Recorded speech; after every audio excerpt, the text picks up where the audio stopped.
बंधू। ब्रेकनंतर बुलेटिनमध्ये पुन्हा एकदा स्वागत। रायगडाच्या पायथ्याशी असलेल्या छत्री निजामपूर ग्रामपंचायतीचं नाव आता अखेर बदलणार आहे। आता ही ग्रामपंचायत किल्ले रायगड ग्रुप ग्रामपंचायत म्हणून ओळखली जाणार आहे। या ग्रामपंचायतीचं नाव बदलण्यात यावं अशी मागणी भाजपचे आमदार गोपीचंद पडळकर यांनी केली होती आणि या संदर्भामधलं पत्र सुद्धा मुख्यमंत्री देवेंद्र फडणवीस यांच्याकडे सादर करण्यात आलं होतं। आणि आता छत्री निजामपूर, वाघेरी आणि रायगडवाडी या 3 महसुली गावांची विशेष ग्रामसभा पार पडली। यामध्ये एकमुखी नामांतराविषयी निर्णय घेण्यात आला। छत्री निजामपूर ग्रुप ग्रामपंचायतीचं नाव बदलून किल्ले रायगड ग्रुप ग्रामपंचायत करावं अशी मागणी सर्वानुमते करण्यात आलेली आहे आणि या निर्णयाचं ग्रामस्थांनी जल्लोषात स्वागत केलं।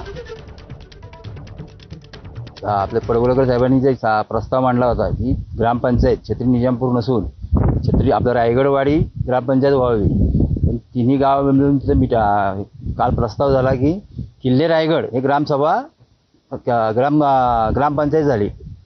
कुठल्या कुठल्या गावाची ग्रामसभा त्या ठिकाणी? हे वाघेरी छत्री निजामपूर रायगड। गावकऱ्यांनी आता नाव द्यायचं ठरवलं की किल्ले रायगड ग्रामपंचायत असे नाव ठरवलेलं आहे।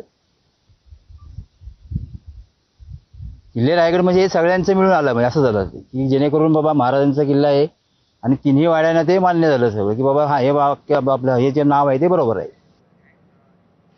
आणि यानंतर सगळ्या महत्त्वाच्या बातम्यांचा वेगवान आढावा, बातम्यांचं अर्धशतक।